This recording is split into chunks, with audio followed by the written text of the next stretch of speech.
Good afternoon, sir. I'm Surabhi Raut. I'm a writer and director.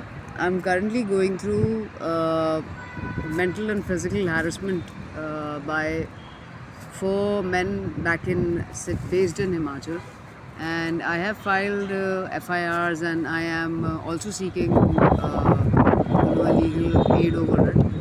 It's going to take a little time. I've been in touch with lawyers from DLSA, and I've also been in touch with private lawyers, and they all are reading the case study, and they are getting back over all the possible actions that they can progress over. It's been a decade-long abuse, and my family was also, propelled. I wouldn't say propelled, but provoked to be a part of it. So, because of which I've been a victim of grave domestic violence as well. I've escaped, I think, 12 or 13 first-degree murder attempts, and there have been a lot of requests put to UP authorities. I stay in Noida, so there have been a lot of requests to UP authorities as well over legal protection, restraint order and protection orders.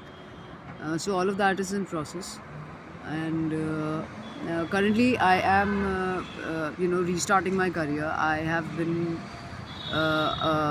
a film writer and a director. I work as a freelance film director, and I do fiction, non-fiction both, at film kind of runtime, small duration films, and then I do short films as a fiction director. Currently, I am pitching across my own screenplays that I wrote. I wrote a few feature-length screenplays, and I also wrote a few travel shows for any of the lifestyle channels or Ministry of Tourism as well. And they all have been floating around in the market, and I'm just waiting a word over it, and people are taking their own time to read across and stuff. And I've also been going to some couple of BPO sectors, a few BPO agencies, and seeking myself to be hired as a fresher because I don't have any experience of BPO. Henceforth, I wanted to drop down my CV to you as well, and wanted to also highlight a couple of agencies that can recommend my CV for any kind of job or any little money. And I can also write for you. If I can be a freelance writer, or a full-time writer, or a documentary filmmaker, or a fiction film director, to anyone who's open to look into my CV and discuss any kind of project, existing government projects, or any of my stories, if they can be of any kind of use. I can put across my word and my entire pitch to them. I am seeking a little help from you, only because the kind of abuse that I've been through. I've been looking for a permanent job since, I won't say a permanent job, but I've been looking for a stability financially since quite a long time, and I've been struggling, and I've been harrowed about it, and around it. And I'm 34, so even in the BPO sector, I'm kind of losing my experience. I'm losing the experience because of my age. I'm in April born, and we're in November 34 already. Next year I'm going to be 35. So my initial plans, because of this entire abuse, which is witchcraft driven also, let me remind you, it's called parapsychological sexual abuse that I've been inflicted with. And it since I'm a queer individual, so every abuse was done by four priests who are scammers, and they all are based back in Himachal, and they did a lot of black magic on me to destroy my career and get me married to a man, because my mother, who was unaware of what these priests were doing, they went to the temple, and out of curiosity and as a normal parent, they requested to have me also be married to a man. And of course they knew about my sexuality, but but when I told them that I'm not interested in men and all of that, and I seek forward to get out of the country, to be married, like to make my career again, and then think of marriage prospects, which was not at all my any which way any kind of aspiration or motive back at that time. Um, uh, when my parents backed out, I realized that these men, when I was back, this was during 2016 to 18, 2020. until COVID. I was back in Bombay, and in 16 I had confronted my parents. I'd come out of my parents through Times of India. They did a film on me, and I told my parents that I'm not interested in getting married and all of that. And over this, they stopped the harassment, but it escalated into a different tangent altogether, which became witchcraft driven. And it was these priests who were doing all the witchcraft on the back of my parents as well. When I told later to my parents about everything, they denied any such accountability. You know, accountability to witnessing anything that was going on with me, and they kept lying and ignoring all of that. But I have my medical reports, and I am normal because I keep myself healthy. But beyond all of that, the abuse is innate, and it's a lot of rectum, it's a lot of pin poking and all of that that I've given as accounts to my psychologist and therapists, and my parents have been, and I've seen my parents doing a lot of domestic violence over it, because I filed a case over these four men back in Himachal. They were slapped with 344, and I have to, extend that case forward because the cops, they stated me mentally ill, and then I did all my CT scan and all those medical tests I got done, and I'm absolutely fine. So I have to, reopen that case with them, and have these men. These are three 40-year-old men who are based in Himachal doing all the witchcraft just because, just so that I can marry a man. And every woman that was there in my life, every woman and every professional who was there, and everybody from my professional circle, they all had to back out because when I put across my CVs for any kind of extension or any kind of help, these priests, they would threaten me. They would give me rape threats and death threats, and in their name, saying that we'll sabotage their career as well. Whoever tries to help you will disturb and destroy their lives. So they brought in a lot of financial instability in my house, and a lot of medical instability as well over this decade.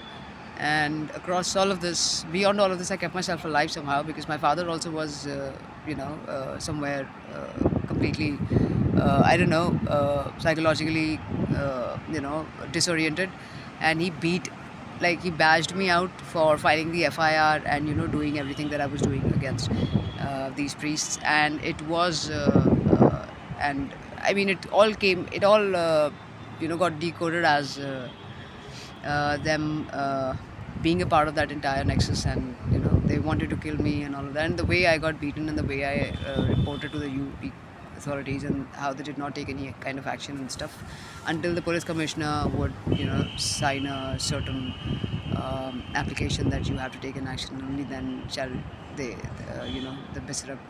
the nearest police station will take care of my case. All of these things kind of disturbed me. And then beyond all of this, the priests also pushed me into losing 1,75,000, like another financial scam after all the psychological abuse and everything that was going on in my life. So currently my situation is that beyond all the legal aid that I've been seeking, and beyond handling everything online and trying to keep as low-key about it as possible, not because I'm scared of any defamation. I don't care about it. I'm from a film background, so I understand the kind of struggle people basically go through on projects. So this social image being defamed and stuff. That's the last thing that can come to my head any day. So that doesn't even come to my consciousness anymore. So keeping all of this in mind, sir, I've been very forward with. My approach would have been somewhere lagging because of my temper issues, due to all the delay and all the harassment and all the political political diplomatic mapping that goes on against my case. Everywhere I go and talk about it, and I usually go to authorities only, and how they are protocol driven, and beyond protocol they don't have common sense over how to face this, and how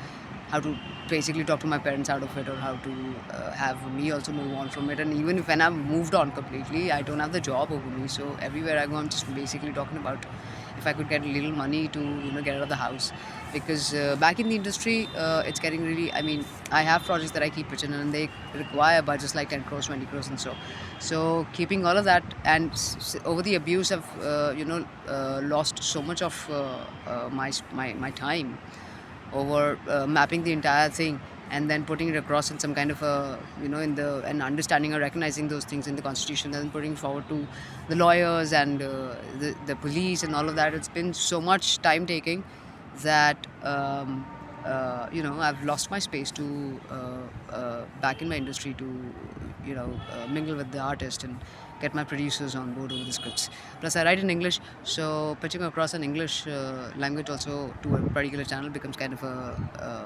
kind of a setback, and especially when we talk about artists who are somewhere trajectorized only to Hindi language.